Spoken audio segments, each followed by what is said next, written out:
They said it was impossible. No stone of such size, such brilliance, such unearthly weight could exist. And yet, on a January afternoon in 1905, buried in the unforgiving earth of South Africa, the impossible revealed itself. A flicker of light on the wall of the premier mine caught the eye of a superintendent named Frederick Wells. He thought at first it was nothing, a piece of quartz perhaps, or some trick of the sun. But as he reached for his pocket knife and pried the glimmering mass free from the rock, his hands trembled. This was no ordinary stone. It was the Cullinan, over 3,100 carats, the largest diamond ever discovered. Imagine the weight of it in your palm, larger than a man's fist, heavy as destiny itself, and so clear it looked like a fragment of frozen starlight. To hold it was to cradle something beyond human scale, a miracle of geology that seemed almost alive. And with it came not just wonder, but a rising tide of fear. How could such a treasure be real? And if it was real, what forces would be unleashed in the scramble to claim it? Because diamonds have never been just stones.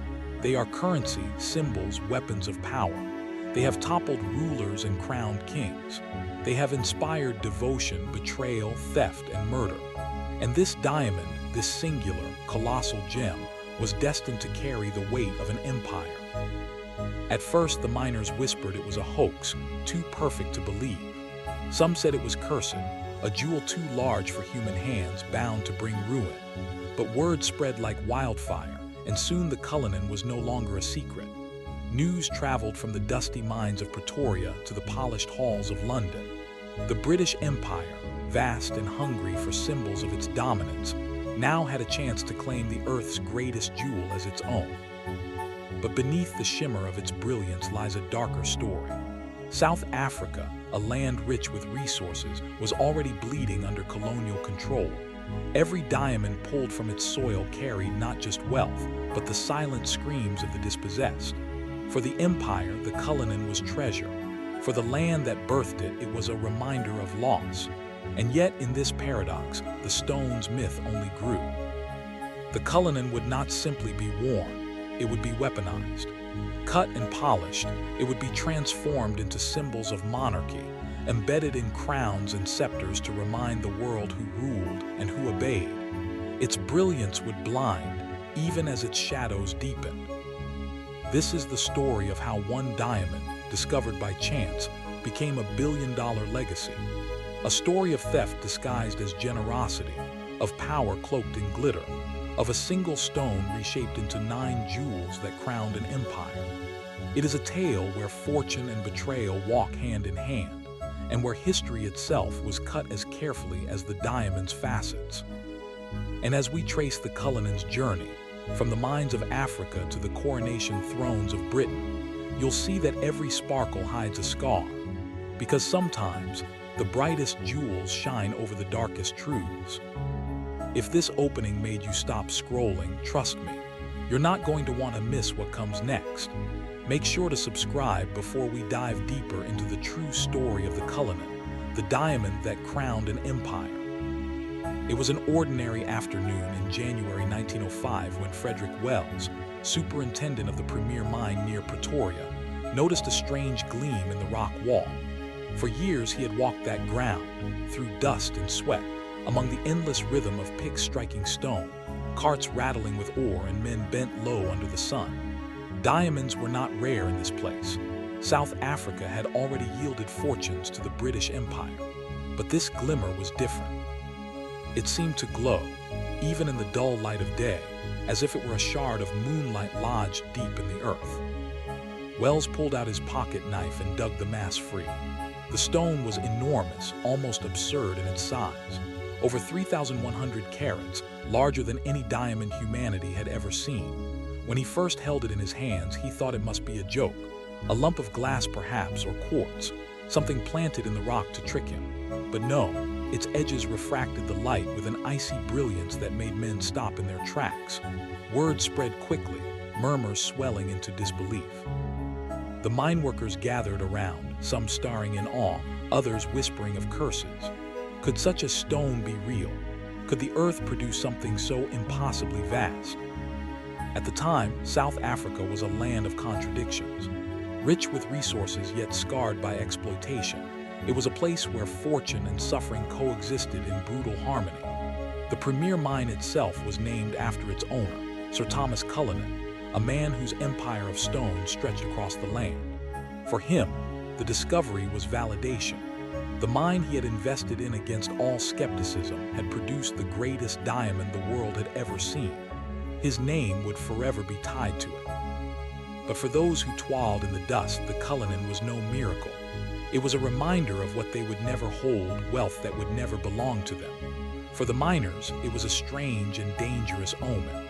To discover something so large felt unnatural, almost divine, yet not a blessing.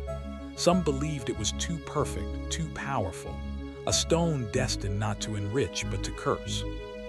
Scientists and gem experts arrived to inspect it. Their verdict confirmed what Wells already suspected. This was no trick, no imitation. The Cullinan was real. Its clarity was extraordinary, its sheer size beyond comprehension. Even in its raw, uncut form, it outshone every diamond in existence. The world's newspapers called it a wonder, a marvel of nature, the ultimate treasure. Yet beneath the marvel, unease lingered. How does one protect such a stone? How do you keep it from thieves, from rival empires, from the chaos that seemed to follow treasures of this scale? Already the whispers began. Who would own it? Who had the right to claim it? The land it came from, or the empire that ruled that land? The discovery of the Cullinan was not just the finding of a diamond. It was the spark of a political storm. South Africa was still under British control, its resources feeding the machinery of empire. And though Sir Thomas Cullinan might hold the deed to the mine, the stone's destiny was already being written elsewhere, in the palaces of London, where crowns and scepters awaited new brilliance. For now, though, in the days after its unearthing, the Cullinan sat in awe-inspiring silence. Locked away under guard, whispered about in taverns and parlors, it was a stone too large to believe, too valuable to fathom, too dangerous to ignore. Its discovery was the beginning of a saga that would stretch across continents, testing loyalties and reshaping history itself. But finding it was only the first act. The real peril lay ahead, not in pulling the stone from the ground, but in transporting it through a world eager to claim it. How do you move a diamond that could buy an empire? How do you smuggle a star across seas filled with thieves and spies? That, as the world would soon learn, required a plan as cunning as the stone was brilliant. The discovery of the Cullinan diamond had electrified the world. Newspapers breathlessly reported its size, its brilliance, its staggering value. But with that publicity came danger. A diamond weighing over 3,100 carats was not a jewel, it was a target. And now, the question loomed larger than the stone itself. How do you move a treasure that the world already knows about, without losing it to thieves, rivals, or conspirators lurking in the shadows? By 1907, 2 years after its discovery, the Cullinan had been offered as a gift to King Edward VII of Britain. At least, that was the official story. In reality, the transfer was as much a political maneuver as it was an act of generosity. South Africa, newly folded into the British Empire, needed to prove loyalty to its colonial rulers. What better gesture than to hand over the greatest diamond on earth, a jewel mined from African soil, reborn as the crowning glory of Britain's monarchy? The Cullinan was no simple gift. It was a calculated pledge of allegiance, paid in brilliance. But loyalty alone couldn't protect it. The stone had to cross continents, oceans, and borders, each step shadowed by whispers of plots. Jewel thieves of the era, figures who had built their reputations on audacity, would have risked anything for such a prize. Rival nations, too, had eyes on Britain's jewels. Some said German spies tracked the diamond's every movement. Others claimed syndicates in Europe had already begun planning elaborate heists. To move the Cullinan openly would have been madness. So the British devised a plan, a deception worthy of a spy novel. Rumors spread that the diamond would be transported by ship under heavy guard, with armed escorts ready to repel any attempt to steal it. Newspapers chronicled the supposed journey, The great diamond locked in an iron safe, watched day and night as it sailed across seas patrolled by naval fleets. Readers imagined would-be thieves lurking in foggy harbors, ready to strike. But it was all a ruse. The decoy safe carried only worthless glass. The real Cullinan. It was slipped into a plain, unmarked postal box padded with paper and sent quietly across the sea. No guards, no ceremony, just an ordinary package entrusted to the regular mail. The world's most valuable diamond, worth billions in today's money, traveled like a letter, unguarded, unnoticed, unseen. It was a gamble that defied logic, yet it worked. Where an armored transport would have attracted every thief in Europe, anonymity shielded the Cullinan. The irony was almost poetic. A diamond so dazzling it captured the imagination of the entire world, hidden in plain sight, its brilliance smothered by the disguise of ordinariness. But while the journey succeeded, the symbolism of the act was more complex. For Britain, the Cullinan's arrival was a triumph, proof that empire could command not just armies and nations, but even the rarest treasures of the earth. For South Africa, however, its departure carried a different meaning. It was a reminder that their land's riches did not belong to them. The Cullinan was not simply leaving a mine, it was leaving a people, stripped from its birthplace to shine in a crown half a world away. The diamond reached London safely, but its challenges were far from over, because while transporting it required cunning, shaping it demanded courage. The Cullinan was vast, flawless, and priceless, but uncut. It was a sleeping giant. One wrong strike of the chisel, one moment of hesitation, and the treasure of an empire could shatter into worthless fragments. And so, in Amsterdam, a man named Joseph Astur prepared himself for the most dangerous cut in history. The Cullinan arrived in Europe like a legend wrapped in silence. Locked away in safes, studied under lamps, it was examined by some of the finest gem experts of the age. Yet for all its brilliance, the diamond was a puzzle. Over 3,100 carats of flawless crystal, but trapped in its raw state, an uncut mountain of light. To unleash its true beauty, it would have to be divided, but the risks were almost unthinkable. One slip of the hand, one imperceptible flaw in the strike, and the greatest diamond in history would shatter into worthless fragments. The task fell to Joseph Astur of Amsterdam, a man already renowned for his steady hands and unmatched skill. The Astur family were masters of their craft, jewelers trusted with stones that would terrify anyone else. Yet when the Cullinan was set before him, even Joseph hesitated. It was too large for the cutting machines of the time. Its internal structure was unknown. And unlike any diamond before it, the Cullinan carried not just monetary value but symbolic weight, the pride of a nation, the legitimacy of an empire. The British crown entrusted him with something priceless. To succeed meant glory, to fail meant infamy. Imagine the pressure. A silent room, the air heavy with expectation, every eye fixed on the cutter who could make or break history. For weeks, Astur studied the Cullinan. He mapped out its internal planes, hunting for weaknesses, imagining where the chisel might fall. He rehearsed every motion in his mind, knowing that when the moment came, there would be no second chance. At last, the day arrived in 1908. The diamond sat on the table, held in place by clamps designed especially for the task. Astur lifted his tools, hammer and blade, his fingers trembling not from inexperience, but from the crushing weight of what he was about to attempt. Some say he prayed under his breath. Others recall him standing utterly silent, his focus sharpened to a point of steel. He positioned the blade along a narrow groove he had prepared, and with a swift motion struck. The blade snapped. The diamond remained unbroken. Gasps filled the room, dread flooding every face. Had the stone resisted fate, Astur regrouped. He recut the groove, steadied his hand once more, and struck again.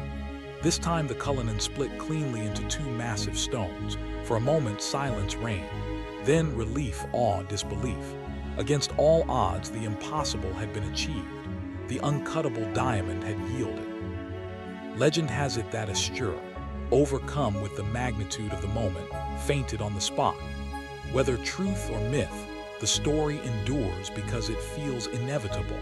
How could one man carry the weight of empire on his shoulders and not collapse once the tension released?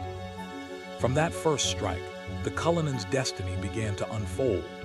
Over the following months, Astur and his team meticulously cut and polished the diamond, transforming it into 9 great stones and dozens of smaller fragments. Each cut revealed brilliance hidden for billions of years. Each facet carefully coaxed into existence by human hands. But this was no ordinary act of craftsmanship. Every polished gem was destined for regalia, symbols of power that would sit atop crowns and scepters, wielded not as jewelry but as declarations of rule. The Cullinan was no longer just a diamond. It had become a weaponized symbol. Astur had not simply cut a stone, he had cut history itself, carving raw geology into icons of monarchy.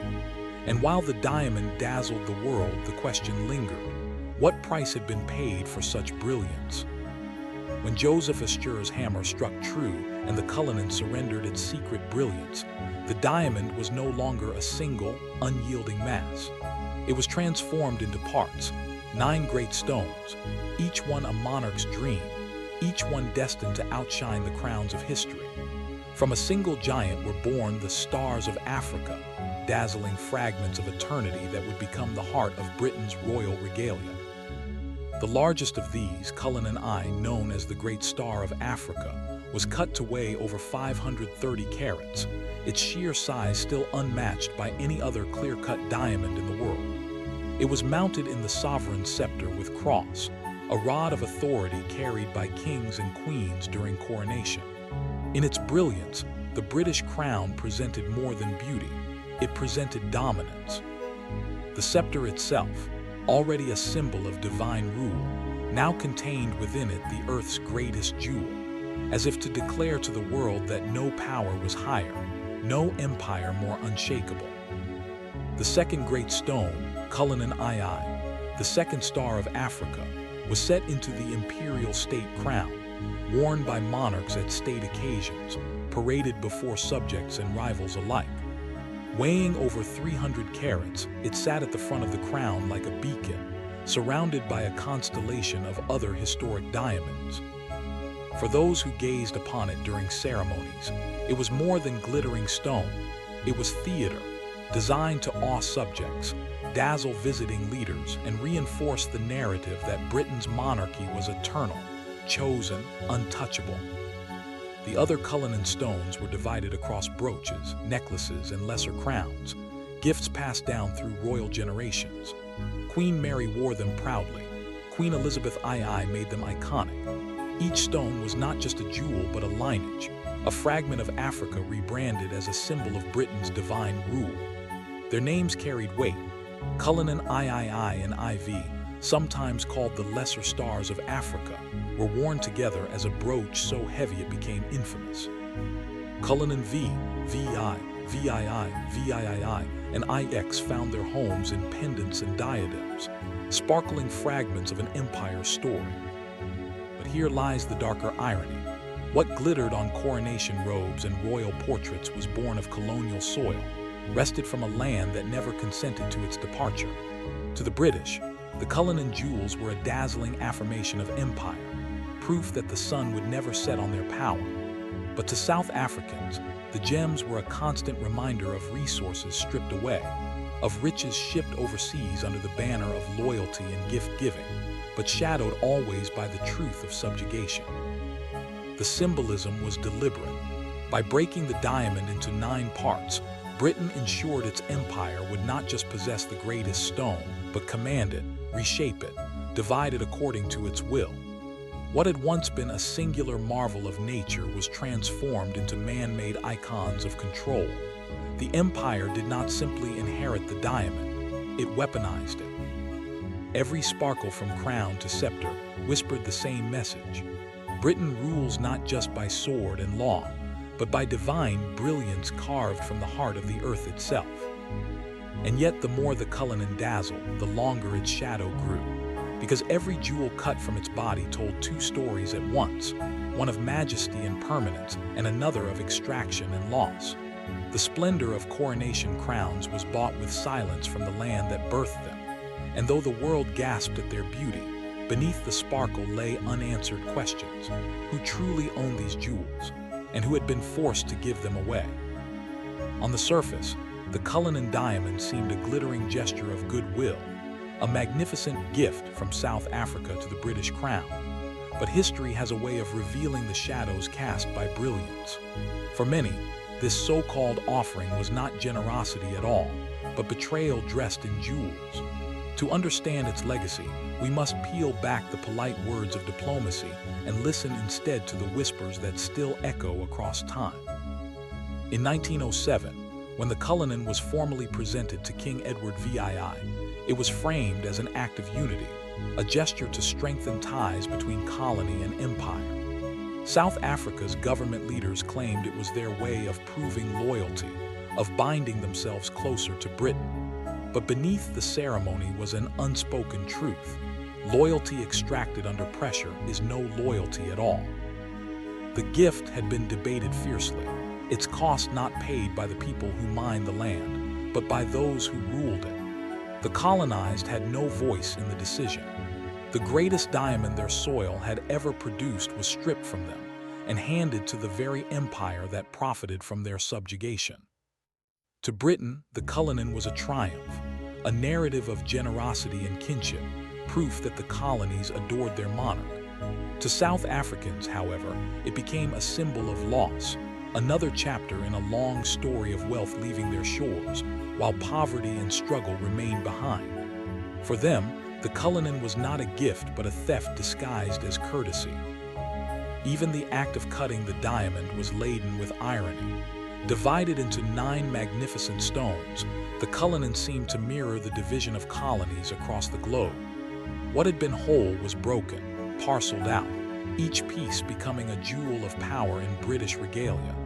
The brilliance dazzled, but the fracture beneath it spoke of something deeper, a wound that would not heal. As decades passed, the jewels shone at coronations, royal weddings, and state events.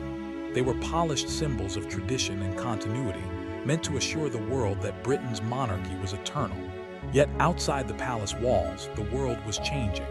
Former colonies began to speak openly of repatriation, of stolen treasures, of histories rewritten to glorify the conqueror. And in this chorus of voices, the Cullinan story could no longer remain unchallenged. For many South Africans today, the diamond is not an object of pride but of pain. Its very name evokes the imbalance between those who mined the land and those who claimed its treasures. Some see it as betrayal, local leaders of the time selling legitimacy to Britain in exchange for fleeting political favor. Others see it as a theft, plain and simple, a resource that should have remained in Africa, now locked in crowns that parade across Westminster Abbey. This tension gives the Cullinan an unsettling duality. For royalists, it is an eternal star, a diamond that crowns queens and kings, a reminder of heritage and glory. For others, it is a scar, proof that empire built its beauty on the backs of the conquered. It embodies the paradox of colonial legacy. One stone, 2 stories, each irreconcilable with the other. And so, the Cullinan's brilliance remains bound to betrayal. Its legacy is not just in the crowns of kings, but in the voices of those who ask, again and again, whether a jewel stolen under empire's shadow can ever truly belong to the empire that holds it. For Britain, it remains an heirloom. For South Africa, it remains a question mark, unfinished, unresolved. But the story does not end here, because as the jewel continues to shine at the heart of Britain's monarchy, the calls for justice, for return, and for reckoning only grow louder. The Cullinan may have crowned an empire, but its true legacy is one of conflict, memory, and the unyielding demand for truth. In the modern age, the Cullinan diamonds still glitter in public view, embedded in the crowns, scepters, and jewelry of Britain's royal regalia. At coronations, jubilees, and state ceremonies, the cameras linger on them, their facets catching the light, refracting centuries of history into a dazzling display. To millions watching across television screens, these jewels appear timeless, almost mythic, as if they carry with them a divine authority that no crown alone could command. And yet, behind the shimmer lies a tension as sharp as any diamond edge. Are these stones symbols of continuity or relics of conquest? When Queen Elizabeth II wore the imperial state crown, with the Cullinan II gleaming at its front, the world saw tradition embodied in a single image. The largest of the gems, Cullinan I, still sits in the sovereign's scepter, raised at coronations to signify absolute authority. These are no mere ornaments. They are emblems of power, their sparkle reinforcing the monarchy's narrative of permanence. But in today's world, where history is questioned, and empires are remembered not just for their grandeur but for their exploitation, such symbols no longer stand unchallenged. For some, the Cullinan jewels still inspire awe. They are works of art, marvels of craftsmanship, windows into the geological miracles of our planet. They remind us of the sheer wonder of nature, transformed by human hands into objects of unrivaled beauty. To monarchists and admirers of the royal institution, they remain tangible connections to heritage, a bridge across generations. When Charles III was crowned, the Cullinan once again shone, linking his reign to the long line of rulers before him. To these eyes, the diamond still serves its purpose, to project continuity, stability, and grandeur. But for many others, the Cullinan is a womb disguised as a jewel. Its presence in Britain is a reminder of wealth extracted under colonial rule, a living emblem of inequality.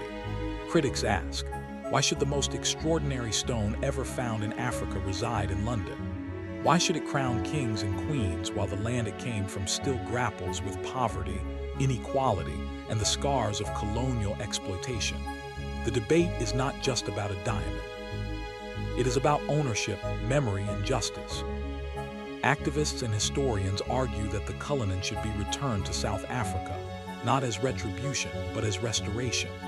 They point out that objects like this are not mere curiosities. They are cultural artifacts, bound to the soil and people from which they came. To keep them locked in foreign regalia is to preserve not just wealth, but the narrative of empire supremacy. The call for repatriation grows louder each year, echoing across museums, palaces, and parliaments. And yet, Britain hesitates. For the monarchy, returning the Cullinan would not simply mean parting with jewels. It would mean unraveling a story carefully crafted over a century, that the diamond is a gift, not a prize. To admit otherwise would be to acknowledge the shadows of empire, to concede that what crowns Britain today may in fact belong elsewhere. This is the paradox of the Cullinan in the modern era. Its brilliance unites and divides in equal measure. It is adored as beauty, condemned as theft. It crowns kings, yet questions the very legitimacy of their crowns. It dazzles, even as it demands accountability. And so, when the Cullinan flashes across our screens during royal ceremonies, the question lingers: are we witnessing tradition, or are we witnessing history's refusal to let go of what was never rightfully given? The diamond may glitter in the heart of Britain's monarchy, but its true weight is measured not in carats, but in conscience. Every story of power, of empire, of brilliance forged from Earth's depths eventually narrows into a single truth. Nothing, no crown, no jewel, no empire, lasts unchanged forever. The Cullinan diamond, born in the dark belly of South African rock, did not ask to be a symbol. It did not choose to be broken into 9 royal jewels. And yet, its journey has been bound to the rise and fall of human ambition, carried from the mines of Africa to the crowns of Europe, from whispers of betrayal to declarations of loyalty, from hands that cut it to hands that wore it as a promise of authority. As it gleams today in the regalia of Britain's monarchy, the Cullinan still asks questions we are not sure we want to answer. Who truly owns history? Can something taken under empire ever become just an heirloom of heritage? Or does every sparkle carry with it the silent cry of the soil it was taken from? These are not easy questions, nor do they come with neat answers.